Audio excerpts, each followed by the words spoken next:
اللہ رب العزت کا بے پایاں لطف و کرم اور احسان عظیم کے جس کی توفیق خاص سے آج ہم سب پھر جامعہ مسجد حاضہ میں نماز جمعہ کی ادائیگی کے لیے جمع ہیں۔ رب کائنات کی بارگاہ میں دعا ہے کہ مالک کائنات ہمارا آنا، ذکر خیر الورا سننا اور حضور علیہ السلام کی آل پاک کا ذکر کرنا اور انبیاء علیہم السلام کا ذکر کرنا اپنی بارگاہ میں قبول و منظور فرمائے، اور ہمیں ان کی سیرت طیبہ سے سیکھنے کی اور اس پر عمل کرنے کی توفیق عطا فرمائے۔ آج کا موضوع، چونکہ ہمارا یہ سال بھی اپنے اختتام کی طرف جا رہا ہے اور ایک نئے سال کا آغاز ہو رہا ہے، اور لیکن بدقسمتی کی بات یہ ہے کہ یہ دن بھی بدلتے رہتے ہیں، وقت کسی کے لیے رکتا نہیں ہے، دن بھی بدلتے رہتے ہیں، مگر مسئلہ یہ ہے کہ ہم کب اپنے آپ کو بدلیں گے، ہمارے احوال کب بدلیں گے۔ تو آج سیدنا عیسیٰ علیہ السلام کی ولادت کا ذکر کرنا ہے، اور ان کی ولادت کا مقصد ذکر کرتے ہوئے ہم نے یہ دیکھنا ہے کہ حضرت عیسیٰ علیہ السلام نے خصوصی طور پر تمام انسانیت کے لیے کیا درس ہے۔ اللہ رب العزت نے حضرت عیسیٰ علیہ السلام کی ولادت کا ذکر قرآن کریم میں کیا ہے، اور ولادت کا ذکر کرتے ہوئے سب سے پہلے ان کی والدہ کا ذکر کیا۔ اب مقصد کیا ہے کہ نبی کا ذکر کیا جائے، کیونکہ قرآن کریم میں سابقہ انبیاء کا ذکر موجود ہے، ان کے حالات کا ذکر بھی موجود ہے، مگر سوچنے اور سمجھنے کی بات یہ ہے، اور سوال ذہن میں آتا ہے، اے مالک کائنات، کیا وجہ ہے کہ انبیاء کا ذکر کر رہا ہے اور ذکر کرنے سے پہلے ماں کا ذکر کر رہا ہے؟ اب آخر اس میں کوئی تو لوجک، کوئی تو منطق، کوئی تو فلسفہ ہوگا کہ اللہ تعالیٰ نے قرآن کریم میں ارشاد فرمایا، سورہ مریم ہے، اور ارشاد فرمایا وَاذْكُرْ فِي الْكِتَابِ مَرْيَمَ اِذِ انتَبَذَتْ مِنْ أَهْلِهَا مَكَانًا شَرْقِيًّا۔ اے حبیب مکرم صلی اللہ علیہ وآلہ وسلم، آپ قرآن کریم میں اس کتاب کے اندر بی بی مریم سلام اللہ علیہ کا ذکر کیجئے کہ جب انہوں نے اپنے گھر سے الگ ایک حجرے کے اندر اس کو ٹھکانہ بنایا اور اللہ تعالیٰ کی عبادت شروع کر دی۔ اب یہاں پر اللہ تعالیٰ انبیاء کا ذکر کرنا چاہتا ہے، اور انبیاء کی بات آگے ہو رہی ہے، مگر انبیاء کی ماں کا ذکر کس مقصد سے آیا ہے؟ پتہ یہ چلا کہ اس کی بھی کوئی اہمیت ہے۔ اللہ تعالیٰ یہ بتانا چاہتا ہے کہ جب میں انبیاء کا ذکر کر رہا ہوں اور پھر سب سے پہلے ان کی والدہ کا ذکر ہو رہا ہے، تو اسلام میں اور اللہ تعالیٰ کی بارگاہ میں ماں کا کتنا بلند مقام ہے، کہ اللہ تعالیٰ نے ماں کو وہ مقام عطا کیا ہے کہ اللہ تعالیٰ نے ان کا ذکر قرآن کریم میں ارشاد فرمایا۔ پھر فرمایا آگے چلتے چلتے، چونکہ میں اپنے موضوع کی طرف آنا چاہتا ہوں، جب حضرت عیسیٰ علیہ السلام کی ولادت کا وقت آتا ہے اور ولادت ہو جاتی ہے، اب اس کے بعد اللہ تعالیٰ نے حضرت بی بی مریم سلام اللہ علیہ کو وحی کے ذریعے بتایا کہ اب آپ نے کچھ بولنا نہیں ہے، کچھ بھی بات نہیں کرنی۔ تو وہ اب اٹھا کے لے کے جاتی ہیں حضرت عیسیٰ علیہ السلام، ابھی ولادت ہوئی ہے، اب قوم دیکھتی ہے، لوگ دیکھتے ہیں کہ یہ بی بی مریم سلام اللہ علیہ ہیں، اور انہوں نے ہاتھ میں ایک بچہ پکڑا ہوا ہے۔ تو قرآن فرماتا ہے فَأَتَتْ بِهِ قَوْمَهَا تَحْمِلُ قَالُوا يَا مَرْيَمُ لَقَدْ جِئْتِ شَيْئًا فَرِيًّا۔ اب گود میں اٹھائے ہوئے حضرت عیسیٰ علیہ السلام جو نو مولود ہیں، ابھی ابھی ولادت ہوئی ہے، قوم کی طرف لے کر آتے ہیں۔ اب لوگ دیکھتے ہیں اور کہتے ہیں، اے مریم سلام اللہ علیہ، یہ تو بڑی عجیب شے آپ اٹھا کر لے کر آ گئی ہیں، ہم آپ سے اس کام کی توقع نہیں رکھتے تھے۔ اب انہوں نے اگلا جملہ جو کہا وہ آپ سمجھنے والا ہے، انہوں نے کہا یا اخت ہارون ما کان ابوک امرأ سوء وما کانت امک بغیہ۔ اب انہوں نے جو الزام لگایا اور جو بات کی لوگوں نے، وہ کہا کہ اے ہارون کی بہن، تیرا باپ تو اس طرح نہیں تھا، تیری ماں بھی اس طرح سے نہیں تھی، لیکن تو نے یہ کیا کیا ہے؟ بغیر باپ کے، بغیر شادی کیے تو بچہ لے کر آ گئی ہے، یہ تو نے کیا کیا ہے؟ اب سوچنے اور سمجھنے والی یہاں پر اشارہ یہ ہے کہ اولاد جو بھی کرے نظر جاتی ہیں والدین کی طرف، نظر جاتی ہے والدین کی طرف۔ یہ آج کا ہمارا بنایا ہوا قاعدہ قانون نہیں ہے، یہ صدیوں سے چلتا آ رہا ہے۔ اولاد اچھا کام کرے والدین کو اپریشیٹ کیا جاتا ہے، اولاد برا کام کرے تو والدین کی طرف دیکھا جاتا ہے۔ انہوں نے اب وہ لوگ بھی جانتے تھے کہ حضرت مریم سلام اللہ علیہا کے والدین پاکیزہ ہیں، صاف ہیں، وہ تو کسی قسم کی برائی نہیں کرتے تھے، لیکن اب انہوں نے چونکہ بات کی نبی کی ماں پر، نبی کی ماں پر انگلی اٹھائی، تو پھر جواب میں اللہ تعالیٰ نے فرما دیا تھا کہ بس اشارہ کرنا ہے میرے عیسیٰ علیہ السلام کی طرف۔ تو انہوں نے فَأَشَارَتْ إِلَيْهِ، اشارہ کیا حضرت عیسیٰ علیہ السلام کی طرف۔ تو انہوں نے کہا قَالُوا كَيْفَ نُكَلِّمُ مَنْ كَانَ فِي الْمَهْدِ صَبِيًّا، لوگوں نے کہا کہ یہ چھوٹا بچہ ہے، ابھی پیدا ہوا ہے، تم اس کی طرف اشارہ کر کے کہہ رہی ہو کہ اس سے پوچھو کہ یہ کیسے آیا ہے، اس کی طرف اشارہ کر رہی ہو، ہم اس سے بات کیسے کریں؟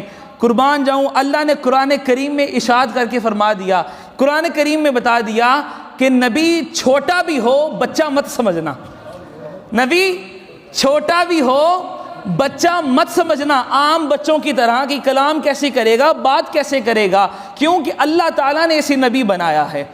جب اشارہ کیا لوگوں نے پھر اس اعتراض کر دیا، لوگوں نے اعتراض کیا، اسی وقت حضرت عیسیٰ علیہ السلام ابھی چھوٹے ہیں، نومولود ہیں، اب آپ کو پتہ ہے وہ رونے کے علاوہ کیا کر سکتا ہے بچہ؟ تو قرآن کریم میں واضح طور پر معجزہ بیان فرما دیا کہ انہوں نے گود کے اندر ہی فرمایا انی عبد اللہ، میں اللہ تعالیٰ کا بندہ ہوں، آتانی الکتاب، اللہ تعالیٰ نے مجھے کتاب دی ہے جو انجیل بچپن میں ہی عطا کر دی، وجعلنی نبیا، اور مجھے نبی بنایا ہے۔ اب یہ تین باتیں ارشاد فرمائی، پہلی بات کیا تھی کہ مجھے وجعلنی کتاب مبارکن، فرمایا کہ میں اللہ تعالیٰ کا بندہ ہوں، مجھے کتاب دی گئی ہے اور مجھے نبی بنا کر بھیجا گیا۔ یہ تین باتیں تو انہوں نے اپنے لیے ارشاد فرما دیں۔ اب آگے جو آنے والے تمام لوگوں کے لیے جو درس تھا اس کی بات آگے چل رہی ہے، جس کا تعلق ہماری اخلاقیات سے بھی ہے، ہمارے دین کے معاملے میں بھی ہے، ہماری ساری زندگی کا منشور بھی یہی ہے اور ہمیں کرنا بھی یہی چاہیے۔ اب انہوں نے جو آگے بات کی وہ ہمارے لیے درس بھی ہے، فرمایا وَجَعَلَنِي مُبَارَكًا أَيْنَمَا كُنْتُ وَأَوْصَانِي بِالصَّلَاةِ وَالزَّكَاةِ مَا دُمْتُ حَيًّا، فرمایا کہ مجھے بابرکت بنایا ہے، میں جہاں کہیں بھی رہوں میں برکت والا ہوں۔ پتہ یہ چلا کہ نبی جہاں پر بھی ہوتا ہے وہ جگہ برکت والی ہو جاتی ہے، وہ جگہ برکت والی ہو جاتی ہے۔ اللہ اکبر۔ یہاں پر میں ایک چھوٹا سا آپ کو ایک نکتہ دینا چاہتا ہوں کہ نبی جس جگہ پر چلے، جس جگہ پر نبی کے قدم لگیں اور وہ جگہ کیا ہو جاتی ہے؟ برکت والی ہو جاتی ہے، پاک ہو جاتی ہے۔ تو قربان جائیں جس امام علی مقام امام حسین کو میرے آقا زبان اقدس چساتے رہے، اپنے کندھوں پر اٹھاتے رہے، میرے آقا سجدے میں جاتے ہیں، امام علی مقام امام حسنین علیہ السلام آپ پیچھے سوار ہو جاتے ہیں سجدے کے اوپر ہی، اور حضور علیہ السلام تب تک اپنا سجدہ نہیں اٹھاتے جب تک دونوں نواسے آپ کے پشت مبارک کے اوپر ہیں۔ تو قربان جائیں جس جگہ پر میرے آقا کے قدم لگ جائیں وہ جگہ اتنی بابرکت ہو جاتی ہے، تو وہ اس حسین علیہ السلام کا مقام کیا ہوگا کہ جو بچپن میں حضور علیہ السلام کے لب اقدس کو چومتے رہے۔ اللہ اکبر۔ تو نبی اپنے بارے میں کیا فرما رہا ہے؟ وَجَعَلَنِي مُبَارَكًا أَيْنَمَا كُنْتُ، کہ نبی کی شان یہ ہے وہ جہاں کہیں بھی ہوتا ہے برکت والا ہوتا ہے۔ اور پھر فرمایا وَأَوْصَانِي، اور اللہ تعالیٰ نے مجھے وصیت کی ہے بِالصَّلَاةِ، کہ میں نماز کو قائم کروں، وَالزَّكَاةِ، اور میں زکوٰۃ ادا کروں، اور پھر مَا دُمْتُ حَيًّا، جب تک میں زندہ رہوں۔ اب یہ ہمارے لیے بھی، اور یہ پتہ ہی چلا کہ مسیحیوں کے لیے، عیسائیوں کے لیے بھی، کرسچنز کے لیے بھی یہ بات بڑی امپورٹنٹ ہے کہ عبادت کے حوالے سے جب تک وہ زندہ ہیں عبادت کا انہیں بھی درس دیا گیا ہے، عبادت کا ہمیں بھی درس دیا گیا ہے، نماز کا انہیں بھی حکم دیا گیا ہے جس طرح سے وہ کرتے ہیں، نماز کا ہمیں بھی حکم دیا گیا ہے۔ اب بات آتی ہے زکوٰۃ کی چاہے وہ باطنی طور پر ہو یا مالی طور پر ہو یا جسمانی طور پر ہو، ہر حوالے سے ادا کرنے کا حکم دیا گیا ہے۔ مگر افسوس آج امت مسلمہ اور خاص طور پر بالخصوص نوجوان طبقہ ان سب چیزوں سے دور ہوتے چلے گئے ہیں۔ نماز کے قریب نہیں آتے، مسجدیں ویران ہوئی پڑی ہیں، نماز کے قریب نہیں آتے، اور روزہ رکھیں تو روزے کا احترام نہیں ہوتا۔ اور پھر آگے فرمایا حضرت عیسیٰ علیہ السلام، یہ میں ولادت کا مقصد بیان کر رہا ہوں اور آج کے نوجوانوں کے حالات، اور پھر فرمایا وَبَرًّا بِوَالِدَتِي وَلَمْ يَجْعَلْنِي جَبَّارًا شَقِيًّا، اور مجھے حکم دیا گیا ہے کہ میں اپنی والدہ کا ادب کروں، ان کے ساتھ بھلائی کا سلوک کروں، اور مجھے اللہ تعالیٰ نے بدبخت نہیں بنایا۔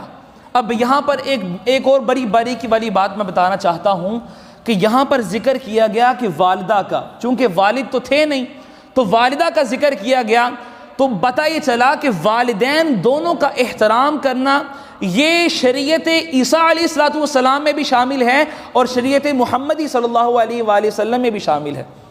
یہ حکم شروع سے ازل سے چلتا آ رہا ہے کہ والدین کی خدمت کرنا، والدین کی خدمت میں زندگی گزار دینا، یہ سب کچھ شامل ہے کس میں؟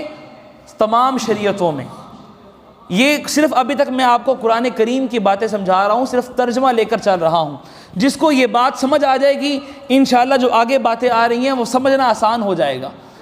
اب بات کیا چل رہی ہے حضرت عیسیٰ علیہ السلام کی؟ پہلا مقصد ہی یہی ہے کہ وہ نماز کو قائم کرنے کا حکم دیتے ہیں۔ نماز قائم کرنے کے بعد دوسرا حکم یہ ہے زکوٰۃ کو قائم کرنے کا حکم دیتے ہیں، اور تیسرا حکم جو شامل کیا گیا وہ یہ ہے کہ اپنے والدین کے ساتھ حسن سلوک کا معاملہ کرنا ہے۔ اب یہاں پر فرمایا وَلَمْ يَجْعَلْنِي جَبَّارًا شَقِيًّا، یہاں پر تعریف یہ کی گئی ہے کہ جو والدین کا بدبخت ہوگا، جو والدین کے لیے نافرمانی اختیار کرے گا، وہ کائنات کا سب سے بڑا بدبخت ہوگا۔ اس کے نہ حج قبول ہوں گے، نہ نمازیں قبول ہوں گی، نہ اس کا جہاد قبول ہوگا۔ کثیر تعداد میں ہمیں حدیثیں اور روایت ملتی ہیں کہ بڑے بڑے صحابی حضور علیہ السلام کی بارگاہ میں آتے، عرض کرتے یا رسول اللہ صلی اللہ علیہ وسلم مجھے اجازت دیجئے، میں بھی جہاد کے لیے جانا چاہتا ہوں، جہاد کے لیے اجازت مانگی جا رہی ہے۔ تو حضور علیہ السلام نے فرمایا کیا تمہارے والدین زندہ ہیں؟ اس نے کہا کہ باپ زندہ نہیں ہے، فرمایا ماں زندہ ہے، عرض کی یا رسول اللہ صلی اللہ علیہ وسلم والدہ زندہ ہیں، فرمایا جاؤ ان کی خدمت کرو، یہی تمہارے لیے جہاد ہے۔ تو پتہ یہ چلا کہ یہ شریعت عیسیٰ علیہ السلام اور حضور علیہ السلام کی شریعت میں یہ فرض کر دیا گیا ہے۔ میں نے صرف قرآن کریم کو جب مطالعہ کیا اس کے بعد میں نے سرچ کیا کیا حضرت عیسیٰ علیہ السلام جو انجیل ان پر اتاری گئی آج کے دور میں تو وہ اس طرح سے ثابت نہیں ہے، لیکن ہمارا ایمان ہے کہ وہ اتاری گئی قرآن کریم کی روح سے۔ میں نے 4 اناجیلیں جو ان کی اناجیل اربع ہے، یوحنا ہے، لوکس ہے، مرقس ہے، 4 اناجیلیں جو ان کی ہیں ان میں نے پڑھا، ہر باب کے اندر ان کی ہر آیت کے اندر ہمیں بالکل یہی حکم ملتا ہے جو قرآن میں ثابت کیا گیا، یہی حکم ہے کہ والدین کے ساتھ حسن سلوک کرنا ہے۔ جو والدین کے ساتھ بلائی نہیں کرتا وہ دنیا میں ہی بدبخت کہلاتا ہے اور آخرت میں بھی بدبخت ہوگا۔ اور حضرت عیسیٰ علیہ السلام نے بھی یہی درس دیا۔ آج لوگ بڑی خوشیوں کے ساتھ یہ کر رہے ہوتے ہیں، لیکن کرنا بھی چاہیے ہمیں، ہم بھی مانتے ہیں۔ سب سے بڑی بات یہ ہے کہ ہم پیغام نہیں پہنچاتے، اس پیغام پر ہم عمل نہیں کرتے۔ آج ہم بظاہر ہر سب کام کر لیتے ہیں لیکن ہمارا عمل ان کی سیرت کے مطابق نہیں ہوتا کہ جو انہوں نے ہمیں درس دیا ہے۔ آج ضرورت اس بات کی ہے کہ ہم عمل میں بھی جو ہیں وہ آگے اور پیش قدمی اختیار کریں۔ اب یہ انہوں نے اپنا مقصد بیان کیا اور پھر فرمایا وَالسَّلَامُ عَلَيَّ يَوْمَ وُلِدتُّ وَيَوْمَ أَمُوتُ وَيَوْمَ أُبْعَثُ حَيًّا، اور سلامتی ہو اس دن پر جس دن میری پیدائش ہوئی اور جس دن مجھے وفات میری موت ہوگی اور جس دن مجھے اٹھایا جائے گا۔ یہ حضرت عیسیٰ علیہ السلام نے اپنی ولادت کے موقع پر بھی سلامتی کا ورڈ یوز کیا ہے۔ تو یہاں سے ہم جو ہے وہ ان کے لیے سیلیبریشن کا اہتمام کرتے ہیں ان کی ولادت کے موقع پر۔ دوستان محترم، پیغام یہ ہے کہ نماز کو قائم کرنا ہے، زکوٰۃ کو ادا کرنا ہے اور والدین کے ساتھ حسن سلوک کرنا ہے۔ اب آئیے ہم دیکھتے ہیں کہ ہمیں حضور علیہ الصلوۃ والسلام کی آل پاک کے اندر سے وہ سیرت کے کون کون سے عظیم پہلو ملتے ہیں کہ جس میں والدین کے ساتھ حسن سلوک کیا گیا۔ سگے والدین کے ساتھ خون کی وجہ سے، خون کے رشتے کی وجہ سے ہر بندہ کسی نہ کسی حد تک احترام کرتا ہے۔ کمال ادب یہ ہے کہ نسبت کا لحاظ کرتے ہوئے بندہ اپنے والدین کی نسبت کا لحاظ کرتے ہوئے اس بندے کا اور اس لوگ کا بھی احترام کرے جس کے ساتھ کسی نہ کسی حوالے سے رشتہ ہمارے والدین کے ساتھ جڑتا ہے۔ حضرت علی شیر خدا کرم اللہ وجہ الکریم کا وہ عظیم واقعہ کہ جب آپ نے سیدہ ام البنین جو کہ والدہ ہیں مولا غازی عباس علمدار سلام اللہ علیہ کی، آپ جب ام البنین سلام اللہ علیہ جن کا نام ہے فاطمہ بنت حزام، ان کے ساتھ جب آپ کا نکاح ہوتا ہے اور نکاح کے بعد جب آپ گھر میں لے کر آتے ہیں حضرت امام علی مقام، حضرت امام حسن اور امام حسین علیہم السلام، جب آپ دیکھتے ہیں اور آپ کو نکاح کی خبر ہوتی ہے، آپ دونوں احتراماً اور ادباً اپنی والدہ ام البنین سلام اللہ علیہا کی طرف کی وجہ سے ان کے احترام کے لیے کھڑے ہو جاتے ہیں، ان کا احترام کرتے ہیں۔ اب یہ سگی والدہ تو نہیں ہے، سگی والدہ تو حضرت بی بی فاطمہ تو زہرا سلام اللہ علیہا تھی۔ ان کے بعد جب شادی کی گئی تو حضرت علی شیر خدا کرم اللہ وجہ الکریم کی نسبت کی وجہ سے آج کیا ہوتا ہے کہ ہمارے گھر میں کئی بھی آپ دیکھتے ہیں معاشرے کے اندر یہ ہوتا ہے کہ والد نے اگر کسی دوسری خاتون سے شادی کر لی ہے، اولاد کو پتہ چلتا ہے، وہ اپنے والد کا نسبت کا حیا بھی نہیں کرتے، اپنے والد سے بھی اور جو ستیلی ماں ہوتی ہے اس سے بھی لا تعلق اختیار کر لیتے ہیں، بلکہ بدتمیزی سے پیش آتے ہیں۔ مگر قربان جائیں آپ علیہم السلام کی تربیت کے اوپر آپ نے ان کے لیے ادباً کھڑے بھی ہوئے، احترام بھی کیا اور ماں کا اپنا رتبہ دیا۔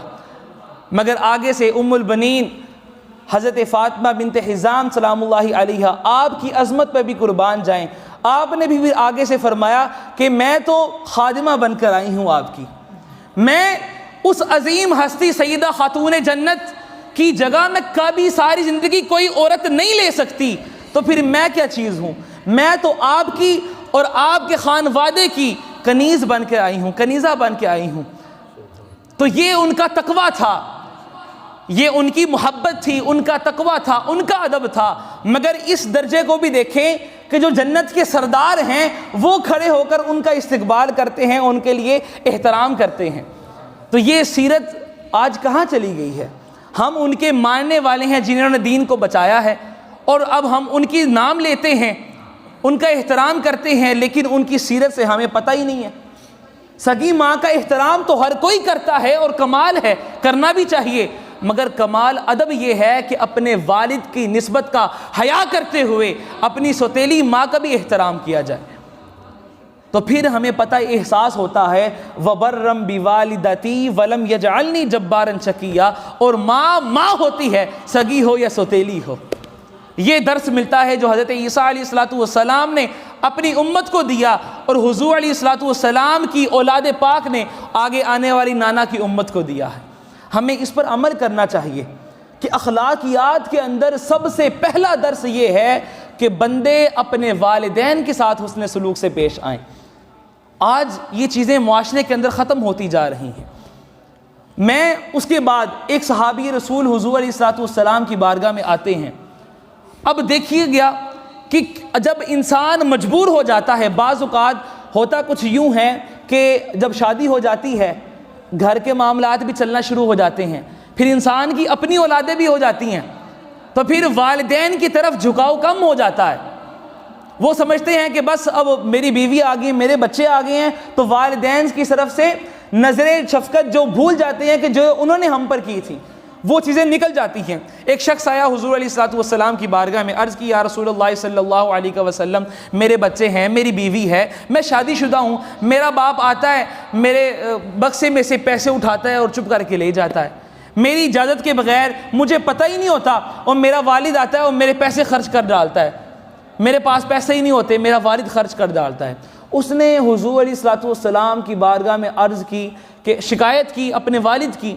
اب حضور علیہ الصلوۃ والسلام نے اس کی شکایت کو سنا، اور حضور علیہ الصلوۃ والسلام نے صحابی رسول کو بھیجا کہ جاؤ اس فلاں شخص کے باپ کو بلا کر لاؤ۔ اب وہ صحابی رسول گئے اور اس فلاں شخص کے باپ کو بلانے کے لیے گئے۔ جب اس کے باپ کو پتہ چلا نا کہ میرے بیٹے نے حضور علیہ الصلوۃ والسلام کی بارگاہ میں شکایت لگائی ہے، تو اسے بڑا ہی افسوس ہوا، اور اس بات پر افسوس ہوا کہ میں نے ساری زندگی اسے پالا، اس کے لیے کمایا، اس کے لیے میں مارا پھرتا تھا، اس کے لیے میں سخت دھوپ کے اندر میں محنت کرتا تھا، حالانکہ میں چاہتا تو میں خود بیٹھ کے کھا سکتا تھا، میں اپنی اولاد کی خاطر محنت کرتا رہا، اولاد کی خاطر میں پالتا رہا کہ میرا بیٹا بڑا ہو جائے گا، تو پھر یہ ظاہر سے بات ہے جب میں اس پر یہ کر رہا ہوں تو اللہ تعالیٰ اس کے صدقے سے مجھے بھی جو ہے وہ کھلائے گا۔ لیکن آج اسے بڑا افسوس ہوا کہ میرے بیٹے نے میری صرف اتنی سی بات پر اس نے شکایت لگا دی ہے میری۔ وہ رونے لگ گیا، اور روتا ہوا اس نے دل میں اشعار کہنا شروع کر دیے۔ عرب کی یہ بڑی خاص بات ہوتی تھی کہ بڑے شاعر گزرے ہیں وہاں پر، تو ہر بات کے اوپر کوئی نہ کوئی شعر اور قصیدہ وہ ان کا بن جاتا ہوتا تھا۔ اب صحابی رسول کو پتہ چلا تو وہ اب اس کا باپ حضور علیہ الصلوۃ والسلام کی بارگاہ میں حاضر ہوتا ہے۔ اتنے میں اللہ تعالیٰ جبرائیل امی کو بھیج دیتے ہیں۔ جبرائیل امی آتے ہیں، عرض کرتے ہیں یا رسول اللہ صلی اللہ علیہ وسلم، اللہ تعالیٰ کا پیغام ہے کہ اس شخص کا مسئلہ بعد میں حل کیا جائے، پہلے اس سے وہ اشعار سنے جائیں جو اس کے ابھی تک کانوں نے بھی نہیں سنے۔ دل میں بات تھی، اللہ تعالیٰ نے جبرائیل امی کے ذریعے سے حضور علیہ الصلوۃ والسلام کو فرمایا کہ وہ اشعار اس سے سنیں کہ جو ابھی تک اس کے کانوں نے بھی نہیں سنے ہیں۔ تو حضور علیہ الصلوۃ والسلام نے اس سے فرمایا کہ تم نے کچھ دل میں اشعار سوچے ہوئے ہیں؟ تو اس نے عرض کی یا رسول اللہ صلی اللہ علیہ وسلم، جی ہاں، قربان جائیں میرے ابھی کانوں نے بھی نہیں سنے اور آپ نے پہلے ہی جان لیا۔ تو حضور علیہ الصلوۃ والسلام کو انہوں نے جو اشعار سنائے وہ اشعار کچھ یوں تھے، فرمایا غزوتک مولودا ومنتک یافعا تعل بما ادنی علیک وتنہل اذا لیلۃ نابتک بالشکو لم ابت بسقمک الا ساہرا اتململ کأنی انا المتروک دونک بالذی طرقت به دونی علی وتنہل۔ اس نے یہ اشعار کہے، اس نے کہا حضور علیہ الصلوۃ والسلام کی بارگاہ میں عرض کی یا رسول اللہ صلی اللہ علیہ وسلم، میرا یہ جب بچہ چھوٹا تھا نا تو میں نے اپنا پیٹ کاٹ کر اس کو پالا ہے، اس کو پالا ہے، میں نے اپنی ساری زندگی وقف کر دی اپنی اولاد کی خاطر۔ جب رات کو یہ بیمار ہو جاتا تھا نا، سخت سردیوں کی رات ہوتی تھی تو میں طبیب کو ڈھونڈتا تھا آدھی رات کو جاگ کر بھی کہ کوئی طبیب مل جائے اور میرے بچے کو شفا مل جائے۔ جب اس کو یہ بھوکا ہوتا تھا تو میں اس کے لیے مارا پھرتا تھا کہ میں اس کے لیے غذا کا اہتمام کر دوں، مگر آج یہ بڑا ہو گیا ہے، میری کوئی اور تمنا نہیں ہے، میں بس ایک گزارش کرتا ہوں کہ کم از کم اتنا بدلہ تو مجھے دے دے کہ جتنا میں نے تیرے پہ خرچ کیا ہے۔ چل اتنا نہیں کر سکتا اگر یہ، تو کم از کم اتنا بدلہ ہی دے دے کہ ایک اچھا پڑوسی اپنے ہمسائے کے لیے کسی حسن سلوک کا معاملہ کر دیتا ہے، کم از کم مجھے اچھا پڑوسی ہی جان لے، اگر باپ کی حیثیت نہیں سمجھتا مجھے۔ اس نے جب یہ اشعار کہے، اللہ اکبر، حضور علیہ الصلوۃ والسلام کی چشمان مقدس سے آنسو جاری ہو گئے۔ حضور علیہ الصلوۃ والسلام آپ رونے لگے۔ حضور علیہ الصلوۃ والسلام نے اس لڑکے کو جھنجھوڑا اور اس کے اس طرح سے سینے پر انگلی کا اشارہ کیا اور فرمایا انت ومالک لابیک، انت ومالک لابیک، انت ومالک لابیک، 3 دفعہ فرمایا، اور فرمایا کہ تو بھی اور تیرا مال بھی تیرے باپ کے لیے ہے، تو بھی، تیرا مال بھی تیرے باپ کے لیے ہے، 3 دفعہ یہ ارشاد فرمایا۔ تو پتہ یہ چلا دوستان محترم، یہ وہ درس ہے کہ جو ہمیں حضرت عیسیٰ علیہ الصلوۃ والسلام کی ولادت سے ملتا ہے۔ کون ہے؟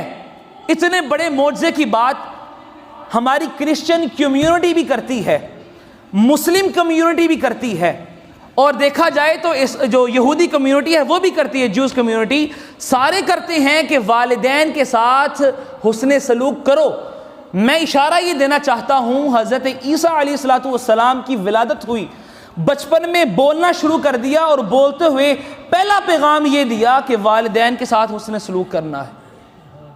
معجزے کی صورت میں بولے، یہ بہت بڑا معجزہ ہے، مگر پیغام کیا دیا کبھی سوچا ہے آپ نے؟ پیغام کیا دیا معجزے کی صورت میں؟ پیغام یہ دیا کہ اپنے والدین کے ساتھ حسن سلوک کرنا ہے۔ دوستان محترم، افسوس اس بات کا ہے کہ اس امت نے والدین کے ساتھ کبھی اچھا برتاؤ نہیں کیا۔ اگر اس امت نے سمجھا ہوتا کہ حضور علیہ السلام کی سیرت کا مطالعہ کیا ہوتا، اور حضور علیہ السلام کی اولاد کی سیرت کا مطالعہ کیا ہوتا، تو آج ہمارے اس طرح کے رویے نہیں ہونے تھے کہ والدین کو بعد میں افسوس ہوتا ہے۔ اور میں یہاں پر ایک یہ بھی پیغام دینا چاہتا ہوں اپنے نوجوان بھائیوں کو، خاص طور پہ، کہ ہمیں یہ دین سے دوری کی وجہ سے سب کچھ ہوتا ہے۔ ہمارا مسئلہ یہ ہے کہ جو دین کی بات کرتا ہے ہم اسے یہ ٹائٹل دے دیتے ہیں، یار یہ بندہ، اس کا ایک ہی طبقہ ہے، یہ صرف دینی ماحول میں رہتا ہے، اسے دنیا داری کا پتہ ہی نہیں۔ یار اگر ہم والدین پہ خرچ کریں گے تو ہم اپنے لیے کیا بچائیں گے؟ یہ سوچ رکھی ہوئی ہے۔ حالانکہ حضور علیہ السلام نے والدین کو فرمایا کہ تمہاری بہترین انویسٹمنٹ تمہاری اولاد ہے۔ نیک اولاد وہ ہوتی ہے، متفق علیہ، صحیح بخاری اور صحیح مسلم کی حدیث پاک، حضور علیہ السلام نے ارشاد فرمایا کہ نیک اولاد وہ ہوتی ہے جو اپنے والدین کے بعد اس دنیا فانی سے رخصت ہو جانے کے بعد ان کے لیے بخشش کا سامان کرے۔ یہ بہترین اولاد ہوتی ہے، ان کے لیے بخشش کا اہتمام کرے۔ اللہ رب العزت کی بارگاہ میں دعا ہے کہ مالک کائنات ہمیں اپنے والدین کے ساتھ حسن سلوک کا رویہ اختیار کرنے کی توفیق عطا فرمائے۔ دوستان محترم، ہر جمعے کی طرح یہ اعلان کیا جاتا ہے کہ 12:30 بجے ہمارا جو ہے وہ خطاب شروع ہو جاتا ہے، مگر افسوس کی بات یہ ہے کہ ہم چاہتے ہیں کہ بس فرض پڑھیں اور اس کے بعد ہم مسجد میں ہمارا فرض ہو جائے گا پورا، ہم چلے جائیں۔ لیکن ہمیں یہ جو ہمیں مجلس نصیب ہو رہی ہے نا، یہ ہر بندے کو ہر وقت نصیب نہیں ہوتی۔ صحابہ کرام رضوان اللہ تعالی علیہم اجمعین حضور علیہ السلام کی بارگاہ میں حاضر ہوتے، عرض کرتے یا رسول اللہ صلی اللہ علیہ وسلم، جب ہم آپ کی بارگاہ میں حاضر ہوتے ہیں نا تو ہماری ایک الگ ہی کیفیت ہوتی ہے، ہم بڑا روحانی محسوس کرتے ہیں، لیکن جب ہم یہاں سے چلے جاتے ہیں، گھر بار کی طرف مصروف ہو جاتے ہیں، تو پھر وہ کیفیت نہیں رہتی ہماری۔ تو حضور علیہ السلام نے ارشاد فرمایا کہ اگر ہر وقت تمہیں یہ لمحات نصیب آنے لگیں تو چلتے پھرتے فرشتے تم سے پھر سلام کریں، تمہارا وہ مقام بن جائے۔ تو غنیمت اس بات کی ہے کہ ہمیں ہفتے کے بعد ہی اگر اس طرح کے لمحات، قرآن کو سیکھنے کا ہمیں یہ درس ملتا ہے، قرآن کریم پر عمل کرنے کا اگر ہمیں یہ سبق ملتا ہے، تو ہمیں اس دستیابی کو غنیمت جانتے ہوئے وقت پر تشریف لانا چاہیے۔ اس لیے علامہ اقبال نے کہا تھا نا کہ باپ کا علم نہ بیٹے کو اگر ازبر ہو، باپ کا علم نہ اگر بیٹے کو ازبر ہو، پھر پسر قابل میراث پدر کیوں کر ہو۔ آپ فرماتے ہیں کہ وراثت یہ نہیں ہے کہ مال میں جو عطا ہو جائے وہ وراثت نہیں ہے، بلکہ جو باپ کا کردار ہے اگر وہ مل جائے نا تو یہ اصل وراثت ہوتی ہے۔ جو باپ کے پاس علم تھا، جو باپ کے پاس حکمت تھی، بصیرت تھی، وہ اولاد میں منتقل ہو جائے نا اگر، تو یہ وراثت ہوتی ہے۔ جواب شکمہ میں لکھتے ہیں اور پھر فرماتے ہیں آج کل کے مسلمانوں کا حال کہ ہر کوئی مست میں ذوق تن آسانی ہے، تم مسلمان ہو یہ انداز مسلمانی ہے۔ آپ فرماتے ہیں کہ ہر بندہ آسانی کی طرف بھاگتا ہے کہ بس ہم آئیں اور ہمارا کام ہو جائے فوراً، یہ عظیمت کی طرف کوئی نہیں آنا چاہتا۔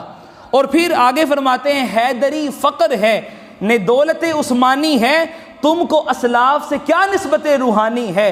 وہ معزز تھے زمانے میں مسلمان ہو کر، تم خار ہوئے تارک قرآن ہو کر، تم خار ہوئے تارک قرآن ہو کر۔ دوستان محترم، ہمیں آج یہ درس ملتا ہے کہ اگر ہم صرف قرآن اور حضور علیہ الصلوۃ والسلام کے فرمان کے مطابق قرآن اور اہل بیت اطہار کا دامن تھام لیں، ہماری دنیا بھی سنور جائے گی، ہماری آخرت بھی سنور جائے گی۔ یہی وجہ ہے کہ ہم نے سیرت کو پڑھا ہی نہیں ہے، نہ ہم افسوس یہ ہم نے قرآن کو بھی چھوڑ دیا، ہم نے اہل بیت پاک کو بھی چھوڑ دیا۔ حضور علیہ الصلوۃ والسلام نے ارشاد فرمایا انی ترکت فیکم الثقلین ما ان اخذتم لن تضلوا بعدی کتاب اللہ وعترتی واہل بیتی، فرمایا کہ کتاب اللہ، اللہ کا قرآن اور میری اہل بیت، ان کو تھام لوگے قیامت تک کبھی گمراہ نہیں ہوگے۔ لیکن افسوس ہم نے تھاما کس چیز کو ہے؟ ہم نے تو سارا کچھ جو بھی دیکھتے ہیں، جو یہود کر رہے ہیں، نصارہ کر رہے ہیں، ہم ان کے مطابق چل رہے ہیں۔ ہماری سیرت اور کردار قرآن اور اہل بیت کے مطابق ہونا چاہیے تھا۔